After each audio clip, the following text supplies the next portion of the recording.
Esto es Podcast Sobrenatural con Carlos Rubio. Bienvenidos. Pitaya.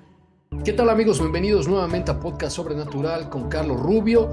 Y en esta ocasión les tengo una invitada absolutamente excepcional, un tema que a mí en lo particular me parece apasionante porque combina dos de los elementos que creo que han definido mi carrera profesional en los últimos años y en lo particular mi vida personal también, que es la relación entre las apariciones, de nuestra Santísima Madre la Virgen María y los objetos voladores no identificados, así como lo estás escuchando. Y para ello le quiero dar la bienvenida a mi querida Lourdes Gómez. Ella es escritora, periodista de investigación especializada en los temas de misterio y ya autora de varios libros: La Iglesia y sus enigmas, La Lourdes Frontera de lo desconocido y El acertijo del visitante espacial. Obviamente también creadora de contenido. Muchas gracias, Lourdes, por estar con nosotros el día de hoy. Hola Carlos, encantada de estar aquí contigo, con todo tu auditorio. Muchísimas gracias por invitarme. Al contrario, y bueno, antes de iniciar, mi querida Lourdes, ¿nos puedes decir dónde te podemos encontrar? ¿Cuáles son tus redes sociales? ¿Dónde los queridos amigos que escuchan el podcast Sobrenatural pueden establecer contacto contigo? Te lo agradezco mucho. Me pueden encontrar en Instagram como @insólitafamilia, en Facebook como Lourdes Gómez Martín. Escribo en insólitaexperiencia.com y en periodismomisterio.blog y en YouTube en el canal de Johanan Díaz, donde colaboro. Maravilloso. Bueno, pues el tema es muy interesante y yo creo que genera mucha controversia si es que existe algún tipo de vínculo, ¿no? Entre los no identificados y los fenómenos sobrenaturales, es decir, la mano de Dios en nuestro mundo, en nuestra realidad, en nuestra dimensión. Y te has dedicado gran parte de tu carrera a investigar esta relación, ¿no? Entre los misterios relacionados a la iglesia a lo largo de los siglos y la ufología, que me parece una relación muy interesante. ¿Cómo llegaste a este mundo? ¿Cómo iniciaste tu carrera y dijiste, bueno, a mí me interesa este tema y este otro y vamos a empezar a investigar? Pues fíjate, Carlos, que a mí desde pequeña me gustaba el misterio, esas historias extrañas, ya fuera porque las escuchaba cuando acompañaba a mis abuelas o a mi mamá a la iglesia, esas historias de santos con capacidades paranormales, de apariciones marianas, pero también me interesaba mucho lo paranormal y los ovnis, también el mundo feérico, las hadas, los duendes, todas esas historias, en definitiva, que están en las fronteras del conocimiento actual, porque la ciencia todavía parece que no se ocupa demasiado de estos asuntos. Al crecer, me di cuenta que quería dedicarme a esto, a contar historias que considero que merecen la pena.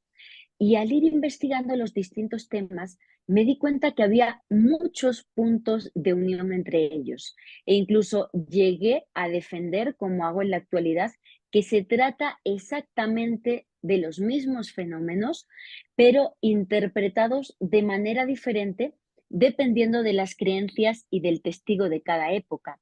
Si una persona creyente en la Virgen María, pero que no sabe nada del tema extraterrestre, tiene hoy un encuentro cercano con una entidad femenina, va a decir que se le ha parecido la Virgen María. Si es una persona descreída, que no cree, digamos, en la religión oficial, pero que tiene mucho interés en la ufología y se encuentra con una entidad femenina, va a decir que ha tenido un encuentro con una guía extraterrestre, con una maestra llegada desde otros lados. El fenómeno ovni no es algo actual, lleva acompañando al ser humano desde la noche de los tiempos e influyendo en su espiritualidad. Y esto no solo me he dado cuenta yo, hay toda una corriente de investigadores que se encuadran en lo que llamamos la paraufología, como por ejemplo Jacques Vallée, que es el máximo exponente, que están defendiendo esto, que no tenemos que separar los fenómenos porque serían lo mismo. Bueno, y Hay una cuestión aquí que me llama mucho la atención como para ir entrando en el tema. Y esto no es algo que yo haya deducido, lo escuché justamente de un experto en Mariología, en apariciones de Nuestra Señora, y él mencionaba que curiosamente la Virgen se ha aparecido de forma exponencial en los últimos 100 años, un poquito más tal vez, que antes, bueno, teníamos estos casos como el que ya nos estarás platicando, la Virgen del Pilar, la Virgen de Guadalupe aquí en México, pero no eran, digamos que, incidentes tan cotidianos como los que hemos estado viendo en los últimos 100 años, ¿no? El caso de que creo que todo el mundo por ahí lo pudo haber escuchado en algún momento, de Nuestra Señora de Lourdes, a Fátima, Garabandal, creo que también en África ha habido apariciones, y todos han ocurrido en estos años en que, por un lado, hay crisis en la iglesia por la entrada del modernismo y todas estas corrientes heréticas, y por otro lado, pues es que ha sido un siglo de guerras, de genocidios, de cuestiones verdaderamente brutales que además han arrastrado a millones de personas. Entonces, yo algo que me llama mucho la atención es esto, porque muchos de los mensajes de las apariciones marianas como que coinciden en ciertos puntos, ¿no? Que tiene que ver con esto del fin de los tiempos y advertencias de lo que está por ocurrir. ¿Crees que de alguna manera estas profecías se relacionan con el mundo de lo ufológico? Por supuesto, estoy convencida de ello, Carlos. Tenemos que tener en cuenta una primera pregunta. Sería si yo creo que la Virgen es quien está detrás de estas apariciones. Ateniéndome a lo que te decía al principio, no, yo no creo que sea la Virgen María la que se manifiesta en las apariciones marianas. No lo creo por lo que te decía, porque es una inteligencia detrás de estos fenómenos que no da la cara, que se disfraza dependiendo de la época y del testigo. No lo creo porque he analizado muy bien esos mensajes a los que aludías, esa información que esa entidad da al vidente mariano.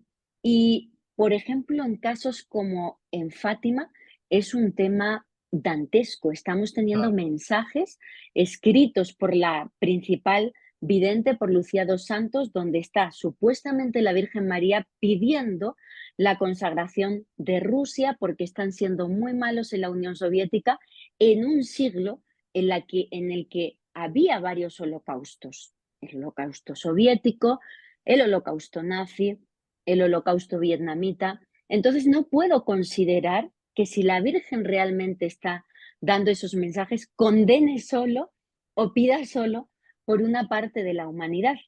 Y después, y es muy interesante, y ahí estoy muy de acuerdo en lo que dices, efectivamente es un fenómeno que tiene repuntes en momentos clave de la historia, normalmente en momentos donde la humanidad tiene intensos conflictos de tipo bélico. Aludías a la actualidad y al siglo XX, que es donde hay esa profusión de casos. Tenemos el siglo XX como uno de los más cruentos de nuestra historia y si ya pasamos a la actualidad, bueno, pues con esos conflictos bélicos agravados por el uso o la amenaza siempre sobre nuestras cabezas del uso de tecnología nuclear.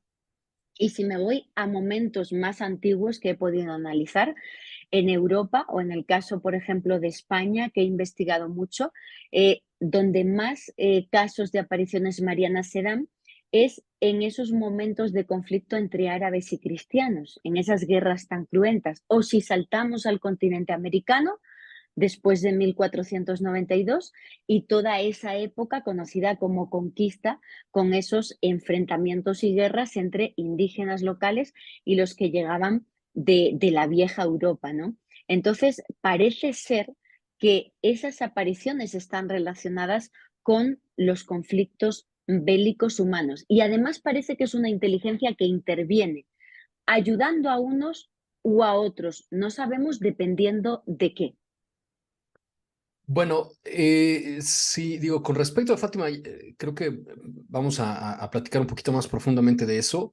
Hay que recordar que es en 1917, ¿no? En la época justamente en la que se estaba dando la revolución bolchevique y lo que vendría después, digo, los soviéticos provocaron la muerte de millones de personas en todo el mundo, ¿no? Al expandir esta ideología que hasta el día de hoy sigue siendo perniciosa y sigue teniendo efectos pues brutales en varias partes del mundo, eh, que creo yo, ciertamente lo que dices, pues tiene mucho que ver con todos los conflictos que vinieron después de la Segunda Guerra Mundial, ¿no?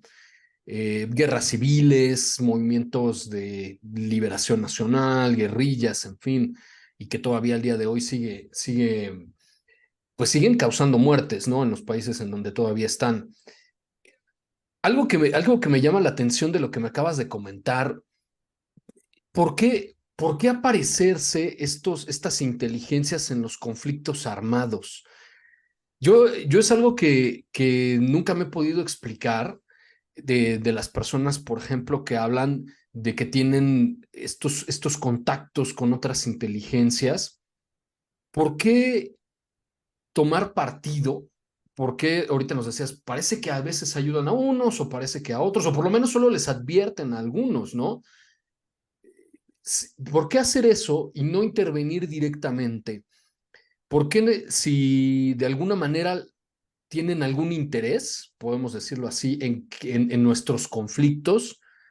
¿Por qué no intervenir directamente? ¿Por qué hacerlo a través solamente de un vidente o de un, como hoy se le llama, un contactado o un medium, y no abrirlo a todas las personas o por lo menos a los tomadores de decisiones, a las personas que sí podrían de alguna manera evitar el conflicto o llevar a otro puerto la situación que se está viviendo? Es un tema peligroso, como dices, porque la gente en líneas generales no está preparada para la verdad. Esas preguntas que tú te has hecho, Carlos, ahora se las han hecho antes incluso sacerdotes. Por ejemplo, Salvador Freixedo, que a causa de las respuestas a preguntas como la tuya, acabó abandonando la iglesia y escribiendo obras como Defendámonos de los dioses. Y que la gente no me malinterprete porque soy católica, mi familia es católica, estoy muy orgullosa de mis orígenes, pero ahora no está hablando la Lourdes personal, estoy hablando como periodista lo que yo he encontrado en las crónicas antiguas. Y por eso te decía, no puede ser la Virgen, es dantesco. Te cuento casos, por ejemplo, de intervenciones en batallas como la Virgen de la Luz en Arroyo de la Luz, Cáceres, España, Ujú. donde hay una lucha encarnizada entre árabes y cristianos. De repente ya está anocheciendo y ven que si cae la noche tienen que parar la batalla y continuar la matanza al día siguiente. Y en esos momentos el capitán cristiano pide ayuda a la divinidad y una luz aparece, se posa en un árbol cercano, ilumina a los cristianos, parece que a los árabes hace que sus armas pues se vayan cayendo al suelo y les ayuda a vencer esa batalla. De ahí crean una ermita en honor a la Virgen de la Luz, que cada año en verano sigue reuniendo a miles de personas.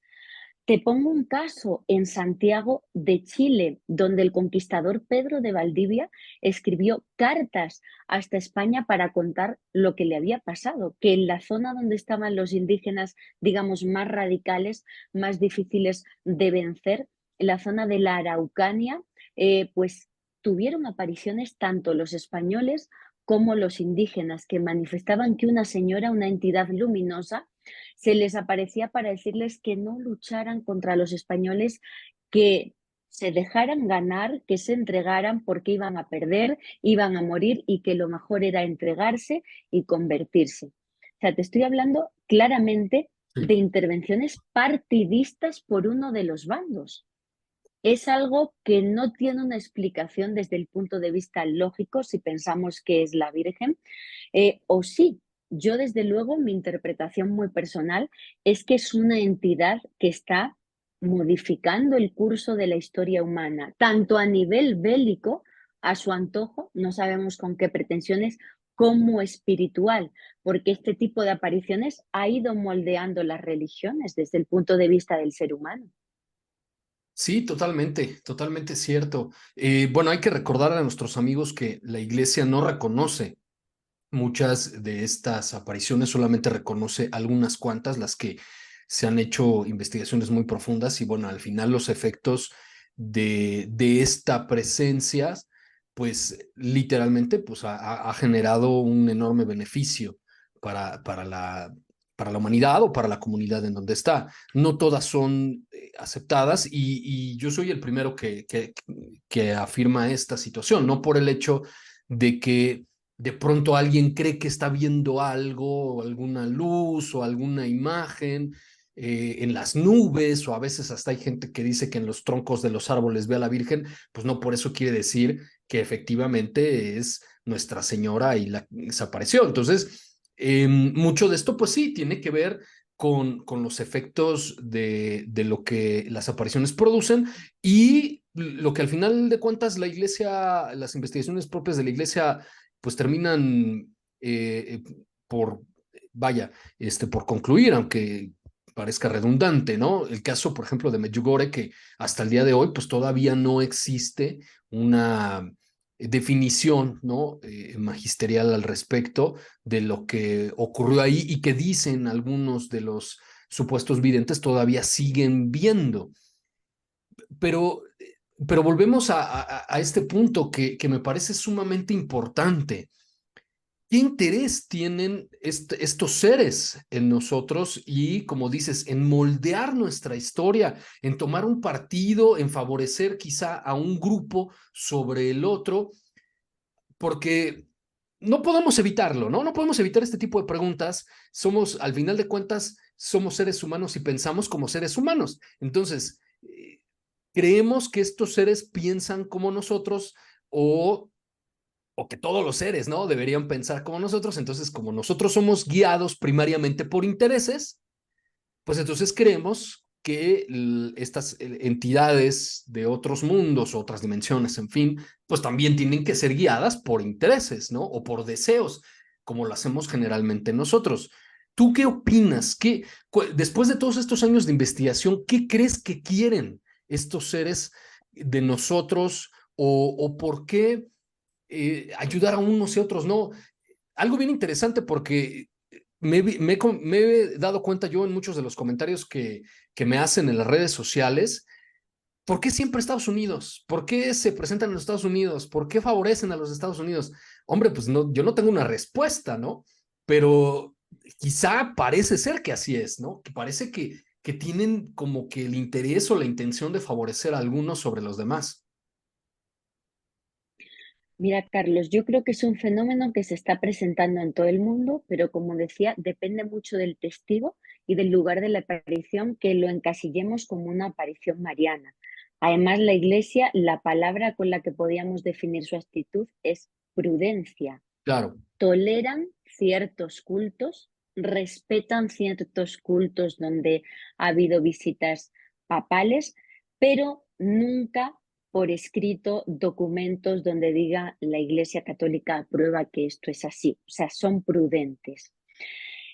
Fíjate que en el 99% de los casos de apariciones marianas, la aparición surge porque pide al vidente mariano que se cree una ermita, una capilla o claro. un lugar de culto en ese lugar concreto donde se está apareciendo. Eso es algo que a mí me ha carcomido mucho, me ha dado mucho que pensar a lo largo de los años y es un enigma que creo haber resuelto. Te voy a contar lo que me pasó en uno de mis viajes a Fátima. A mí esta pregunta pues siempre me ha impactado, ¿no? O sea, ¿por qué piden el lugar de culto? ¿Por qué en ciertos lugares? Además, no un lugar cualquiera, siempre un lugar donde hay presencia de naturaleza exuberante, el elemento agua, ya sea porque hay cerca un río, incluso el mar, un arroyo, una fuente de aguas curativas, presencia de agua subterránea, fuerzas telúricas que se dan en esta parte subterránea y están muy vinculadas con esas aguas del subsuelo. O sea, son lugares especiales que no sé si condicionan que pueda aparecerse esa entidad o es que esas características de ese lugar ayudan a esa entidad y por eso piden ahí el lugar de culto. Entonces, en uno de mis viajes a Fátima una noche, yo estaba con Johanan, con mi esposo, estábamos paseando por el pueblo de Fátima y antes de irnos al hotel, pues decidimos ir a la Plaza Mariana, a la explanada de las apariciones, pues a dar una vuelta, ¿no? A ver qué había o qué se sentía allí de noche. Y quien ha ido a Fátima sabe que está completamente como amurallada, podría definirlo así. Entonces tú vas en la distancia y no ves qué está pasando dentro. Tienes que traspasar como ese muro para ya darte cuenta, pues de qué hay. Y entonces nosotros nos íbamos acercando hasta la explanada de las apariciones y no somos personas especialmente sensitivas, Carlos, que digamos estamos conectados, ¿no? O sea, somos periodistas e investigadores, pero como que estábamos notando algo, como que se nos estaba acelerando el pulso, nos costaba respirar y yo decía, ¿qué pasa? No sé qué me está pasando. Y de repente traspasamos ese muro y la imagen que vimos ante nosotros fue increíble, Carlos. Eran miles de personas, no se cabía en esa explanada, todas con veladoras rojas en la mano, cantando y rezando el rosario. Era increíble, o sea, hasta una persona no creyente habría llorado en ese momento. Y yo miré a Johanan y le dije, acabo de entender por qué piden el lugar de culto. Yo lo acabo de entender y no soy sensitiva. Digo, creo que pide el lugar de culto porque cuando miles de personas, seres humanos, se reúnen en un mismo espacio con esas características telúricas, en ese espacio a rezar, a orar, se genera una energía muy fuerte que tú y yo hemos percibido antes de traspasar este muro y que sirve a esa inteligencia para algo, no sé para qué, si es para cambiar el mundo, para cambiar la energía, para transmutarlo todo en positivo, no lo sé, pero creo que tiene que ver con la energía que genera el ser humano a través de la oración. Es la conclusión a la que he llegado, Carlos. Muy interesante. Bueno, yo he estado en muchas ocasiones y he estudiado sobre ese tema mucho. Incluso entrevisté también en su momento, ya nuestros amigos de Carlos Rubio Sobrenatural, de Podcast Sobrenatural, van a ver esa entrevista que le hice al secretario particular del padre Eduardo Chávez, quien es quien en su momento Le fue conozco bien y le he entrevistado.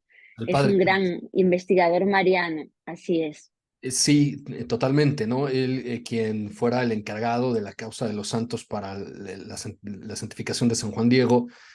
Y, y justamente en el Tepeyac se siente algo como lo que tú estás comentando.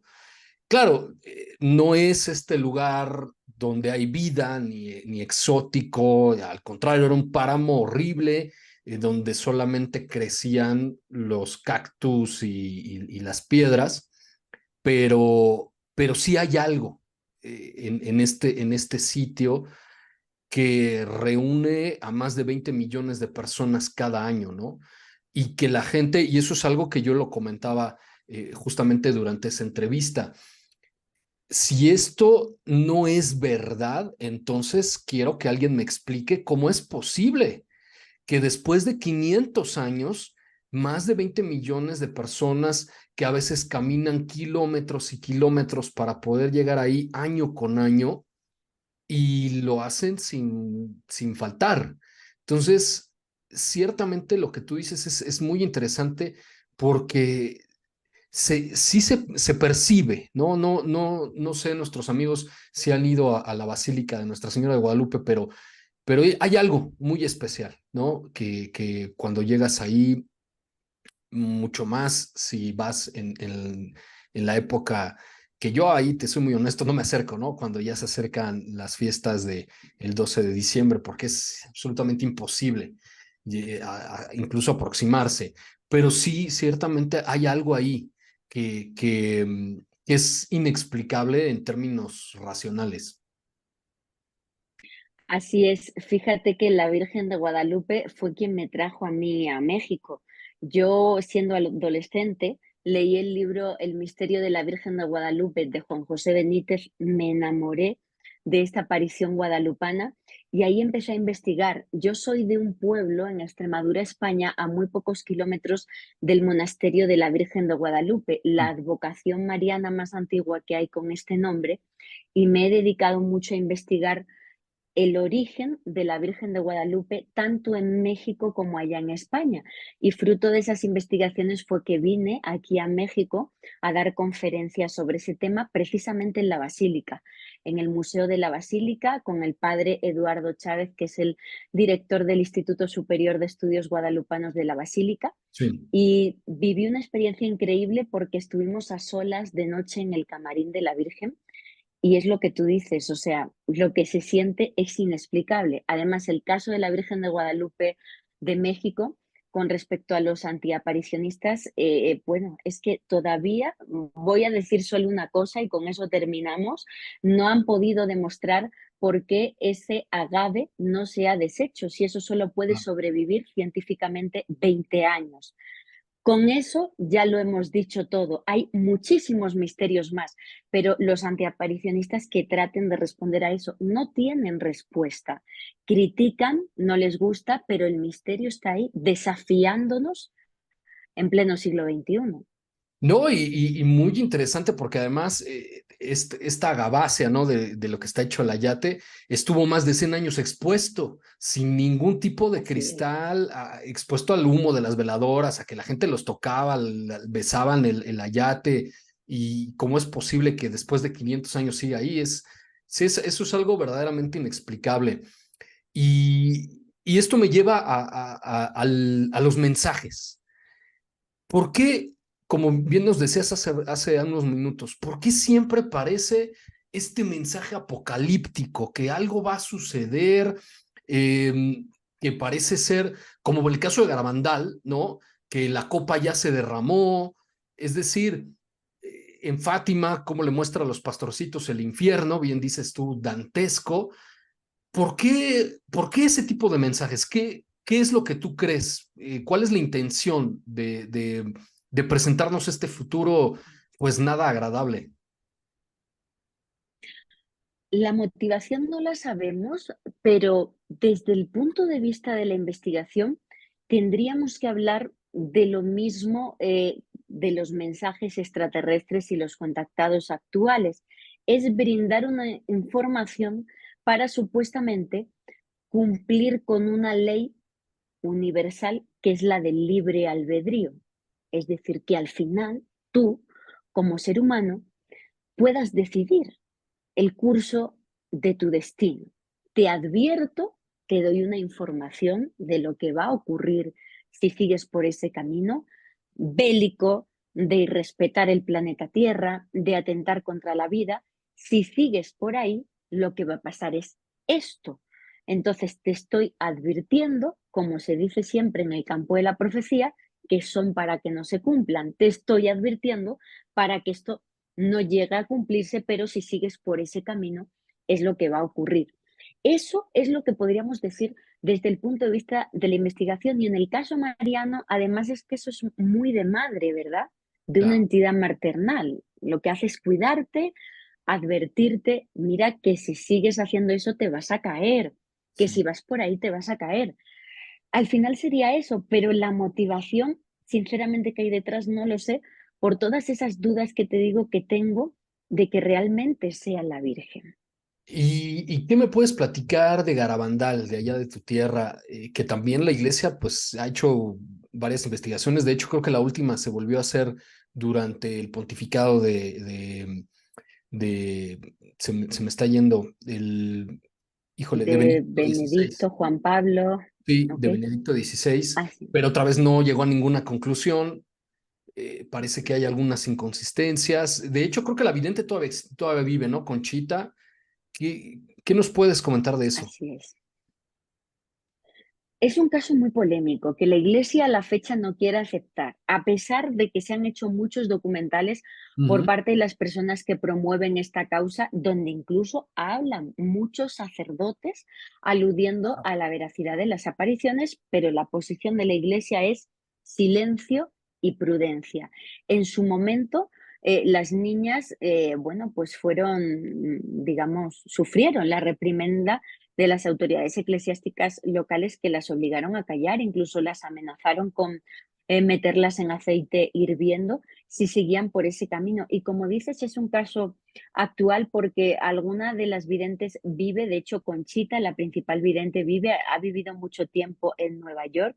Mm. Me consta, me aseguran que ella a la fecha no quiere hablar, no quiere saber nada de medios de comunicación, pero ella sigue en ese camino. Tiene una casa en Fátima, pasa mucho tiempo en Fátima, Conchita, o sea, está entre Portugal y entre Nueva York.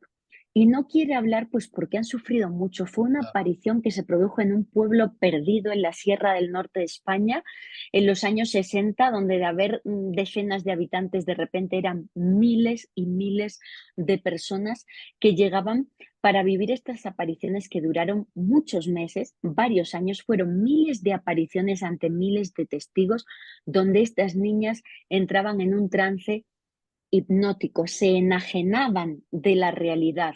Se les hacía todo tipo de prácticas cuando ellas estaban en trance, agujas en los ojos, en los pies, pisaban terrenos pedregosos con las rodillas, no se llegaban a cortar. Incluso se produjeron curaciones instantáneas en este espacio que no han sido reconocidas por la Iglesia Católica y que de hecho han sido muy condenadas. Las niñas, como decías, hablaron en esos trances de contacto con esa entidad de mensajes. Hablaron en concreto, lo que más podríamos resumir son dos palabras, el milagro y el aviso.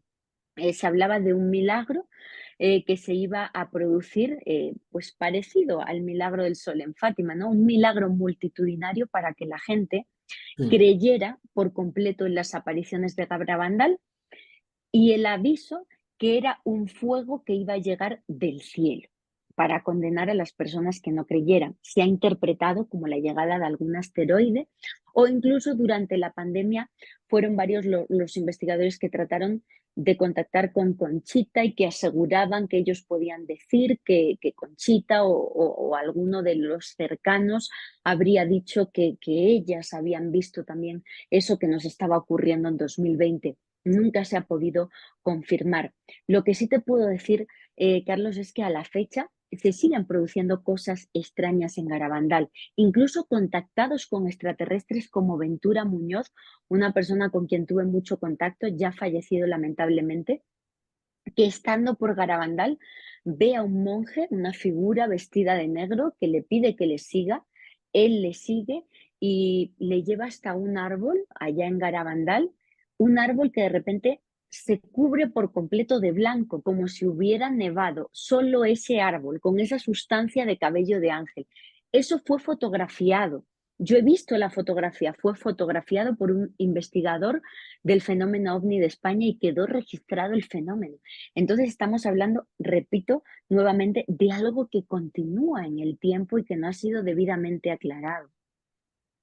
Sí, es un caso que a mí me llama mucho la atención por esto que comentas, que además, ya estando en los años 60 fue muy, muy registrado, o sea, quedan muchos testigos, había muchos periodistas que intentaban, como dices, quemar a las niñas y que no podían levantarlas, que eran increíblemente pesadas, entre varios hombres no las podían levantar, que bajaban corriendo de espaldas las montañas y no se caían, cosas verdaderamente inexplicables.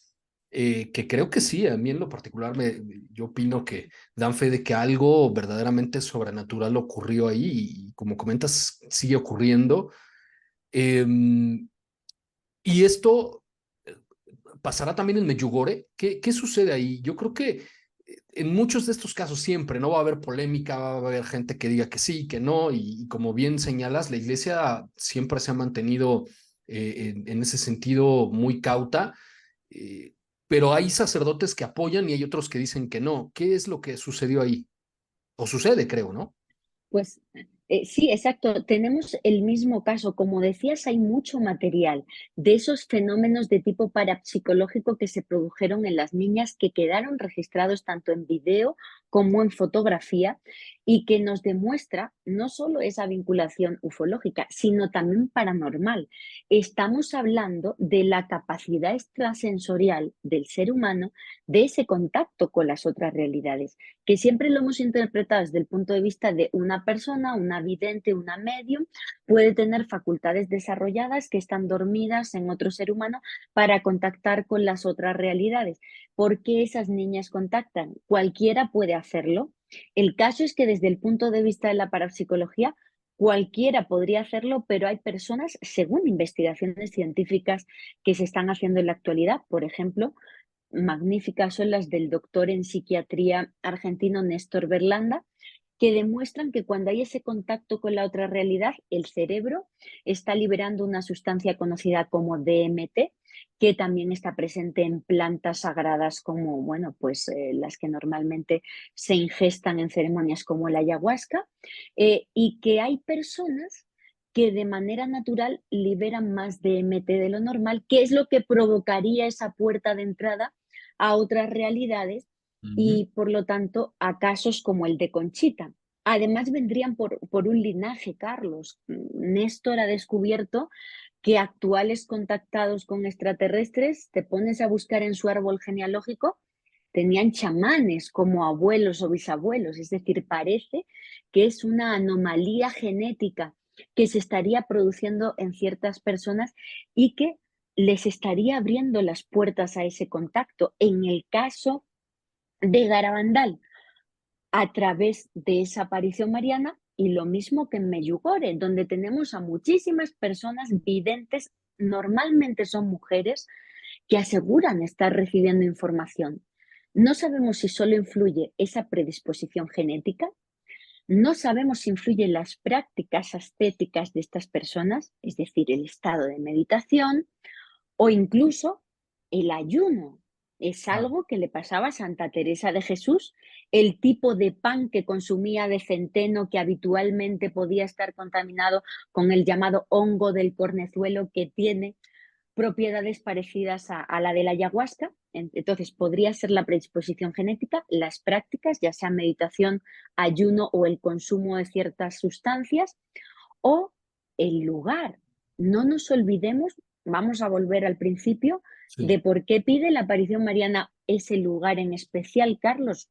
Hay ciertas características físicas de un espacio que predisponen a esa experiencia.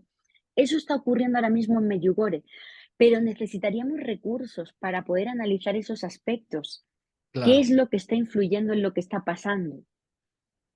Sí, fíjate que muy interesante porque justamente en mi charla con Johanan, él comentaba esta característica, ¿no? De las personas que afirman tener contacto con entidades de otros mundos, que rastreando un poco su genealogía, pues resulta que también, ¿no? Sus padres o sus abuelos, etcétera, tenían esta misma característica. Lo que, pues sí, ciertamente nos hace pensar eh, esta idea de que hay cierta, mm, vamos a decir, familiaridad o cierto rasgo que los hace más propensos, ¿no? A este tipo de fenómenos. Viene hasta en la Biblia. Uno de los aspectos más impactantes que yo he encontrado a nivel religioso es analizar esa parte del Antiguo Testamento, cómo Yahvé va guiando al pueblo de Israel para que haya, digamos, un pueblo en sí con características diferentes al resto, como si estuvieran protegiendo la genealogía, cómo les hace hacer ceremonias, bueno, pues como la de ese corte del prepucio masculino a cierta edad, que si hablas a nivel, bueno, pues ya de los médicos, está, digamos, en una época antigua previniendo ciertas enfermedades, o ya lo más impactante, lo que nos cuentan los evangelios apócrifos de la infancia de la Virgen María, por ejemplo.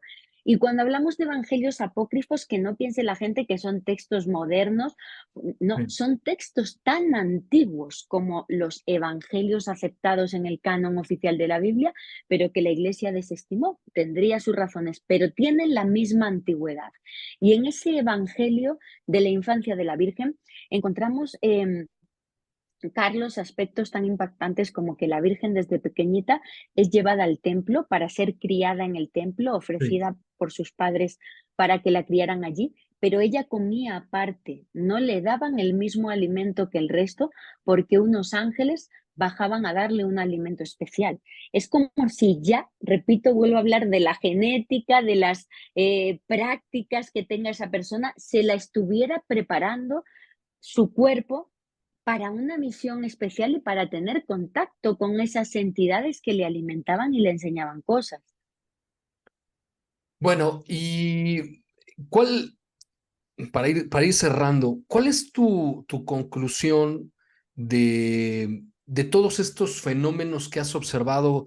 Hay ciertas similitudes y con la relación a las visiones de objetos en el cielo que hoy podríamos, que dices, bueno, a lo mejor antes, ¿no? Podríamos llamarlo ángeles o alguna otra cosa, brujas, no sé, y hoy pues se les llama ovnis o fenómenos aéreos anómalos. Eh, ¿Cuál es tu conclusión al respecto de todo esto? Aparte de que aparentemente, pues estos seres, nos dices, han estado con nosotros desde siempre. Mi conclusión, Carlos, lo que observo es que hoy día, quizá por como somos hoy día los seres humanos en el siglo XXI, solo hay un interés por lo físico y lo material. Y eso también lo tenemos que llevar al campo del misterio. La mayoría de investigadores quieren pruebas palpables que se puedan llevar al laboratorio. En Estados Unidos se está hablando de esos restos de ovnis, pero siempre se está hablando de que están los restos de los objetos, es decir, un resto, un trozo de metal que yo pueda llevar al laboratorio. Lo mismo ocurre en las apariciones marianas, si no hay una prueba física, lo desestimamos. A mí me parece que hay un gran error en la comunidad de investigadores, de interesados en el tema del misterio en general, ya sea apariciones marianas, de lo paranormal o de ovnis, por centrarnos y valorar lo físico. No digo que no se haga, digo que si ya tenemos suficientes pruebas para saber que es un fenómeno real, vamos ahora más allá. Vamos a preguntarnos por qué está ocurriendo. Vamos a hacer filosofía del fenómeno. Creo que lo importante no es que haya una prueba física, lo importante es lo que está haciendo con nosotros en nuestra mente y en nuestra espiritualidad. Estamos hablando de un fenómeno que se ha interpretado con distintos disfraces a lo largo de la historia, como hadas, como duendes, como vírgenes, como ángeles, a partir de la carrera espacial de Estados Unidos y del auge de la ciencia ficción, como extraterrestres, pero de ahí para atrás era otra cosa. Y ese fenómeno ha influido en la construcción de iglesias, en la creación de santos, en las sagradas escrituras, tanto católicas como árabes, como de la India y sus vimanas y sus Sí. luchas entre dioses. Un fenómeno que se ha metido hasta dentro de nuestra mente y que ha modificado nuestra espiritualidad. Y nadie se pregunta eso, como el famoso meme y la famosa frase de don Jaime Maussan: nadie hace nada, solo importa que haya una pieza de metal. No, Carlos, a mí lo que me importa es lo que está pasando en la mente del ser humano, quién es esa inteligencia y por qué está modificando el curso de nuestra historia. Por eso me gusta hablar de ello y te agradezco mucho que me hayas dado la oportunidad, porque espero a través de las entrevistas que la gente se empiece a preguntar algo más que la parte física de estos fenómenos. Sí, desafortunadamente, y coincido contigo, eso lo estuve platicando también con el padre Javier Luzón, con exorcista por más de 20 años. Desafortunadamente estamos viviendo en una época en donde se hace todo lo posible por quitar lo espiritual de la ecuación del ser humano y el dejar solamente la parte mental, digamos, psicológica o psiquiátrica, la física y se acabó. Y dejar fuera la espiritualidad y dejar de avanzar en ese sentido, dejar de profundizar en ese aspecto. Y desafortunadamente, por eso decía hace unos minutos que creo que eso es parte de los mensajes de la Virgen en varios lugares, y sobre todo con la crisis que está atravesando la iglesia desde hace pues ya más de 100 años, que dentro de la misma iglesia, hombre, tenemos gente que dice que el demonio no existe, que solamente son cuentos para espantar a niños, y si el demonio no existe, entonces tampoco existe el pecado original, y si no hay pecado original, entonces tampoco hay Dios. Y si la iglesia está enseñando que no existe ni el alma, ni Dios, ni el diablo, ni nada de ese tipo de cosas, pues entonces nos estamos quedando, como dices tú, con el pedazo de metal. Y todo parece girar en torno a esto, a la parte física, a que el día de mañana que pues fallezcamos, se acabó todo y ya no hay nada más y no tiene por qué importarnos nada más ni lo que suceda para las siguientes generaciones, porque además yo ya ni lo voy a ver.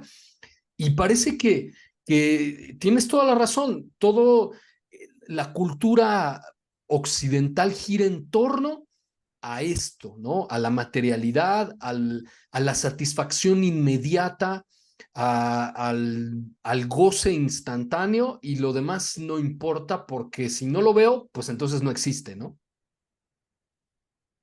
Tienes toda la razón, no podría estar más de acuerdo. Como dijo en su momento Gabriel Amor, ¿no? Exorcista jefe del Vaticano, que en paz descanse, el diablo cuando más feliz es cuando se niega su existencia. Claro. Estamos en un mundo totalmente descreído, donde nuestros temas, lo que tú haces a través de tu magnífico trabajo, Carlos, es subversivo. Por parte de la sociedad se considera algo malo porque hay que censurarlo, porque cuando tú hablas de estos temas, ya no tiene sentido el coche último modelo, el celular último modelo, no tiene sentido, porque entonces empieza a importar lo trascendente. Como dices, lo que te vas a llevar cuando te marches, ¿no? Que no es una mochila física, son experiencias. Y si hablamos de esto, pues a la sociedad consumista y materialista se le hace mucho daño y no se puede hablar de ello. No, y fíjate, y curiosamente alguien me decía con propósito de lo que ocurrió recientemente, eh, lo importante sería preguntarnos si realmente la gente le interesa esto, si, como dice, si estamos preparados o no, porque me decía este amigo, al final salimos y lo que a la gente le interesa es ir a ver Barbie, vestirse de rosa e ir a ver Barbie. Entonces, en fin, creo que eso refleja mucho la realidad en la que estamos inmersos.